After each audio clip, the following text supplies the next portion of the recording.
कहानियाँ सुनना किसे पसंद नहीं। हमारा बचपन इन्हीं कहानियों को सुनते सुनते बीता है और वो कहानियाँ होती थी जादू भरी परियों की, तिलिस्म की, और हमारे दादा दादी हमें सुनाते थे।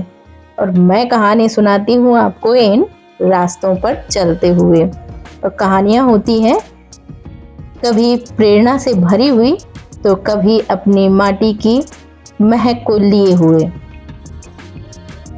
आज हमारे सफ़र का विषय है मध्य प्रदेश, और ये कोई कहानी नहीं, ये हकीकत है हमारे प्यारे से प्रदेश की, जो सिर्फ एक राज्य नहीं, भारत का दिल है, जो धड़कता है संस्कृति में, गूंजता है भक्ति में और मुस्कुराता है अपनी प्रकृति में। यहाँ की वादियाँ, झरने और जंगल जैसे प्रकृति ने खुद अपना घर बसा लिया हो। पचमढ़ी की पहाड़ियाँ, कान्हा और बांधवगढ़ के गहरे जंगल, अमरकंटक से निकलती नर्मदा, हर जगह शांति और सौंदर्य एक साथ बहते हैं। मध्य प्रदेश की असली पहचान इसके पत्थरों में छुपी हुई है। यहाँ के मंदिर केवल पूजा की जगह नहीं है, बल्कि शिल्प और श्रद्धा के अद्भुत संगम हैं। इन मंदिरों में सबसे जो खास मंदिर हैं उनमें से खजुराहो, जहाँ पत्थर भी प्रेम की कविता बन जाते हैं, एक एक मूर्ति जैसे जीवन की कहानी कहती है। वहीं दूसरी ओर है महाकाल, उज्जैन में स्थित मंदिर, जहाँ शिव समय को भी बांध लेते हैं। ओमकारेश्वर और अमरकंटक के मंदिर, जहाँ पहाड़ों से उतरती है भक्ति और नर्मदा के बहाव में मिल जाती है।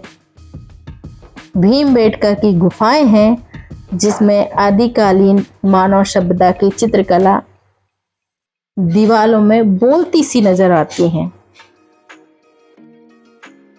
मध्य प्रदेश की आत्मा उसके लोक कलाकारों में भी बसती है, जहाँ गोंड चित्रकला, भील जनजाति चित्रकला, बांधनी की छपाई, मिट्टी की मूर्तियाँ आदि शिल्प दिखाई देती हैं, और ये सदियों से चले आ रहे हैं। तो ये सिर्फ शिल्प नहीं है, हमारे मध्य प्रदेश की पहचान बने हैं। भील और गोंड जनजातियाँ जब दीवारों पर चित्र बनाते हैं तो लगता है जैसे कोई कहानी खुद चलकर सामने आ गई हो।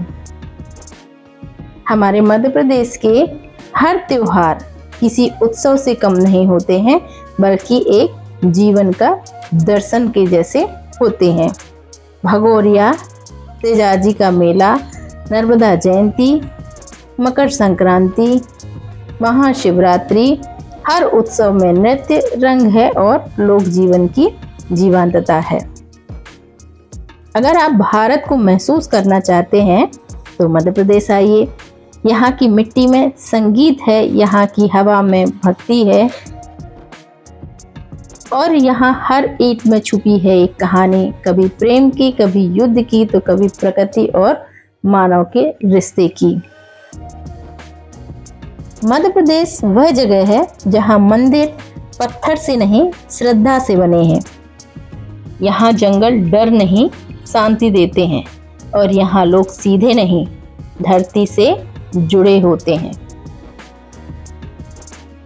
हमारा मध्य प्रदेश सिर्फ सुंदरता और इतिहास में ही समृद्ध नहीं है, बल्कि आज का मध्य प्रदेश नए भारत के निर्माण में मजबूत कदमों से आगे बढ़ रहा है। यहाँ की धरती उपजाऊ है और किसान मेहनती, इसलिए मध्य प्रदेश कई सालों से गेहूं और सोयाबीन उत्पादन में देश के अग्रणी राज्यों में गिना जा रहा है। यहाँ की कृषि मंडियां आज आधुनिक तकनीक से जुड़ी हैं। देश का सबसे स्वच्छ शहर लगातार 8वीं बार इंदौर मध्य प्रदेश ने दिखा दिया है कि साफ सुथरा रहना सिर्फ सपना नहीं, सामूहिक प्रयासों से सच भी हो सकता है। दूसरी ओर यहाँ के जंगल सिर्फ हरे नहीं हैं, बल्कि जीवन से भरपूर हैं। बांधवगढ़, कान्हा, पेंच और सतपुड़ा जैसे राष्ट्रीय उद्यान मध्य प्रदेश को टाइगर स्टेट बनाते हैं। यहाँ देश के सबसे ज़्यादा बाघ पाए जाते हैं। हमारे मध्य प्रदेश में आदिवासी परंपराएं भी संविधान के साथ चलती हैं। भगोरिया मेला, भील और गोंड संस्कृति और सरकार द्वारा चलाए जा रहे जनजातीय उत्थान कार्यक्रम यहाँ की असली विरासत को संभाले हुए हैं। चंदेरी और महेश्वरी साड़ियाँ ये सिर्फ वस्त्र नहीं बल्कि मध्य प्रदेश की हथकरघा परंपरा की पहचान है। यहाँ के शिल्पकार अपने हुनर से भारत का नाम दुनिया भर में रोशन कर रहे हैं। तो फिर हमारा प्रदेश शिक्षा के क्षेत्र में पीछे कैसे रह सकता है? हमारा प्रदेश शिक्षा के मामले में भी बहुत आगे आ रहा है। हमारे प्रदेश की विकास की गति सड़कों की तरफ यदि देखी जाए तो उसमें भी हम पीछे नहीं हैं। मेट्रो से लेकर एक्सप्रेसवे तक, डिजिटल सेवा से लेकर ग्रामीण कनेक्टिविटी तक मध्य प्रदेश तेजी से बदलाव ला रहा है। प्रधानमंत्री ग्रामीण सड़क योजना के तहत एमपी में सबसे अधिक सड़कें बनी हैं। तो कहने को ये राज्य है, लेकिन सच पूछिए तो ये संस्कृति, सुंदरता और सफलता का संगम है। मध्य प्रदेश सिर्फ देखने की चीज नहीं है, महसूस करने की भूमि है। यहाँ अतीत भी बोलता है और भविष्य भी आकार ले रहा है। तो आज का वीडियो हम यहीं पर समाप्त करते हैं अपने इस सफर के साथ में। और आपको ये मध्य प्रदेश की जानकारी कैसी लगी जरूर बताइएगा। धन्यवाद।